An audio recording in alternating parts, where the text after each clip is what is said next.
রিয়ামণিকে আমি জন্ম দিছি, যে জন্ম দিছে, যে পিতা তাকে এই দুনিয়াতে আসার ক্ষমতা দিছে, যে মা 10 মাস 10 দিন গর্ভ থেকে ধারণ করে প্রসব করছে, তারাই তো তাকে রাস্তা নামাইছে ফুল বিক্রি করার জন্য। আমি তো নামাই নাই না। তো তাহলে রিয়ামণি আগে থেকে টিকটক করে।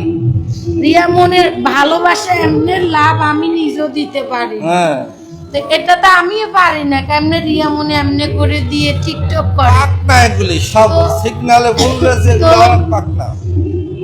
আমি তো রিয়ামণি যে উদ্যানে যাইয়া একটা নিউজ করি নাই, আমি ফুলের একটা ভিডিও করছি।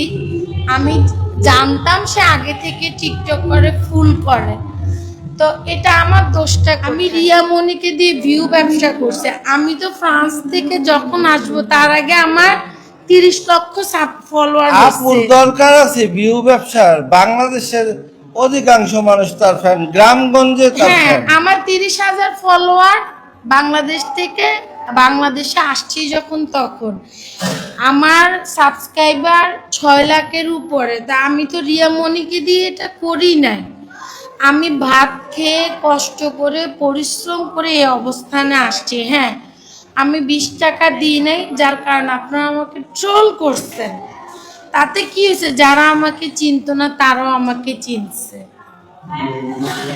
আপনারা তিলকে তাল করছেন, সবকিছু আপনারাই দুলার মা, আপনারাই কুড়ির মা, আমরা কিছু না। ভাইরাল সেই রিয়ামণিকে নিয়ে আবারও সাংবাদিকদের সামনে মুখ খুললেন রেহেনা রাখি। বললেন, আমি তো রিয়ামণিকে জন্ম দিইনি, আমি ওকে রাস্তায় ফেলে দেইনি বা রাস্তায় ফুল বিক্রি করতেও বলি নাই, তাহলে আমাকে কেন জনগণ এরকমভাবে ট্রোল করেছে, আমাকে নিয়ে আইনের কাঠগড়ায় দাঁড় করিয়েছে। আমি তো শুধু একটা ফুল কিনেছিলাম, আমি তো কোনো অপরাধ করি নাই। বিদেশ থেকে সবেমাত্র বাংলাদেশে এসে একটা ফুল কিনেছিলাম, তখন আমার কাছে টাকা ছিল না, তখন হয়তোবা 20 টাকা বেশি দিতে পারিনি রিয়ামণিকে। তার জন্যই সব সাংবাদিকরা আমার পিছনে পড়ে আমাকে নিয়ে টোল করেছে, আমাকে বাধ্য করেছে রিয়ামণিকে ফোন কিনে দিতে। আমি তো চাইছিলাম না তাকে ফোন কিনে দিতে। আমি জিজ্ঞাসা করেছিলাম, তুমি যদি লেখাপড়া করো তাহলে তোমার পড়াশোনার সব খরচ দেব, কিন্তু মেয়ে বলল আমাকে ফোন কিনে দেন।